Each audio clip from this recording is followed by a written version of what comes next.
Happened in our society. ನಮ್ಮ ಸಮಾಜದಲ್ಲಿ ನಡೆದಂತಹ ಹಲವು ಘಟನೆಗಳನ್ನ ಮೇಲೆ ಈ ಕಥೆಯನ್ನು ಕಟ್ಟಿರೋದು. ಆ ಕಥನಗಳನ್ನ ನಾವು ಪ್ರೆಸೆಂಟ್ ಮಾಡೋಕ್ಕೆ ಕೆಲವೊಂದಷ್ಟು ಜಾಗಗಳು ರಿಯಲಿಸ್ಟಿಕ್ ಲೊಕೇಶನ್, ಲೈವ್ ಲೊಕೇಶನ್ನಲ್ಲಿ ಶೂಟ್ ಮಾಡಿದ್ದೀವಿ. ಆ್ಯಂಡ್ ಬಾಕಿ ಒಂದಷ್ಟು ಲೈವ್ ಲೊಕೇಶನ್ ಅಚೀವ್ ಮಾಡೋಕ್ಕಾಗಲ್ಲ, ನನ್ನ ಸೆಟ್ ಹಾಕಿ ಬಟ್ ಅದೇ ರಿಯಲ್ ಲೊಕೇಶನ್ ಅಂತ ನಂಬೋರಿದ್ವಿ. ನಮ್ಮ ಆರ್ಟ್ ಡೈರೆಕ್ಟರ್ ಸೆಟ್ ಹಾಕಿಕೊಟ್ಟಿದ್ದಾರೆ, ಅಲ್ಲಿ ಶೂಟ್ ಮಾಡಿದ್ದೀವಿ.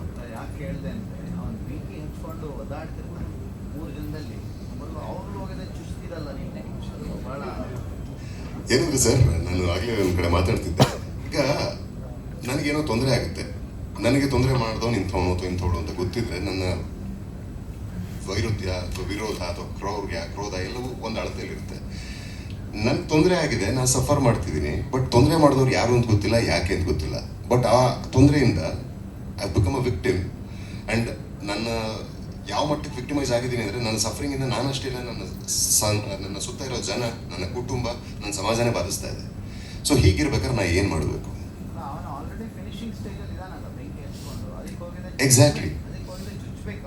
Exactly sir. ಈಗ ನನಗೆ ಗೊತ್ತೇ ಇಲ್ಲದೆ ನನಗೆ ಯಾರೋ ಮಾಡಿದ ತೊಂದರೆ ನನ್ನ ಮನೆ, ನನ್ನ ಸಮಾಜವನ್ನು ಡಿಸ್ಟರ್ಬ್ ಮಾಡ್ತಕ್ಕಂಥ ಮಟ್ಟಕ್ಕೆ ತೊಂದರೆ ಮಾಡಿದ್ದಾಗ ಔಟ್ರೇಜ್ ಹೇಗಿರುತ್ತೆ? ಅದರ ಒಂದು ಸಣ್ಣ ಪ್ರತಿರೂಪ ಅದು. ಅವನು ಬೆಂಕಿ ಹಚ್ಕೊಂಡಿದ್ದವನು ಚುಚ್ಚೋದು ಉದ್ದೇಶ, ಅದು ವೈಲೆನ್ಸ್ನ ವೈಭವೀಕರಣ ಅಲ್ಲ.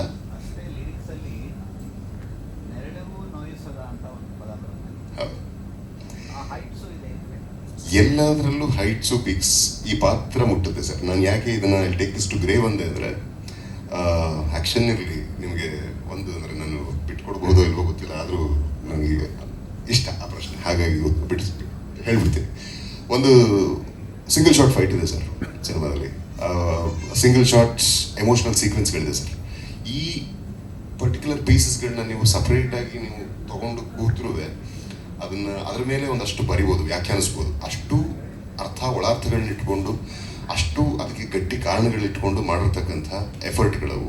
ಆ್ಯಂಡ್ ಅದನ್ನು ಕಟ್ಕೊಟ್ಟಿರೋ ರೀತಿನ ಮಾಡಿ ಆ ಒಂದು ಪರ್ಟಿಕ್ಯುಲರ್ ಫೈಟ್ ನಮ್ಮ ರವಿ ವರ್ಮ ಅವರು ಫೈಟ್ ಮಾಸ್ಟ್ರು,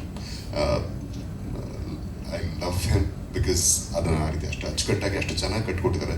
ಆ್ಯಂಡ್ ಭಾವೋದ್ವೇಗಗಳನ್ನ ಫೈಟ್ ಒಳಗೆ ತರೋದು ಒಂದು ಸವಾಲೇ ಸರಿ. ಅದನ್ನು ಈ ಸಿನಿಮಾ ನೋಡಿದಾಗ ನಿಮ್ಗೆ ಅರ್ಥ ಆಗುತ್ತೆ ಸರ್. ಎಸ್,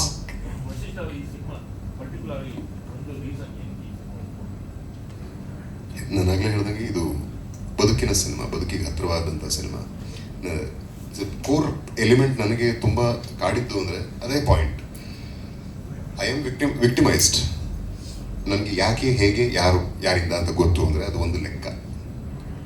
ಕಾರಣನೇ ಇಲ್ಲದೆ, ನನ್ನ ಇನ್ವಾಲ್ವ್ಮೆಂಟೇ ಇಲ್ಲದೆ ನನಗೇನೋ ಒಂದು ಸಮಸ್ಯೆ ಎದುರಾದರೆ ಅದನ್ನು ಯಾರೋ ಒಂದು ಅವರ ಬೆಸ್ಟೆಡ್ ಇಂಟ್ರೆಸ್ಟ್ಗೋಸ್ಕರ ಅದನ್ನ ಇಂಡ್ಯೂಸ್ ಮಾಡ್ತಿದ್ರೆ, ನಮ್ಮ ಮೇಲೆ ಹೇರ್ತಿದ್ರೆ, ಸಮಾಜದಲ್ಲಿ ನೋಡ್ತೀವಲ್ಲ ಎಷ್ಟೊಂದು ಜನ ಶೋಷಿತರು ನೋಡ್ತೀವಿ. ಆ ಶೋಷಣೆ ಮಾಡಿದವ್ರು ಯಾರು ಅಂತಲೇ ಗೊತ್ತಿಲ್ಲ, ಪಾಪ ಭಾವನೆಯಲ್ಲಿ ಇವ್ರು ಇರ್ತಾರೆ.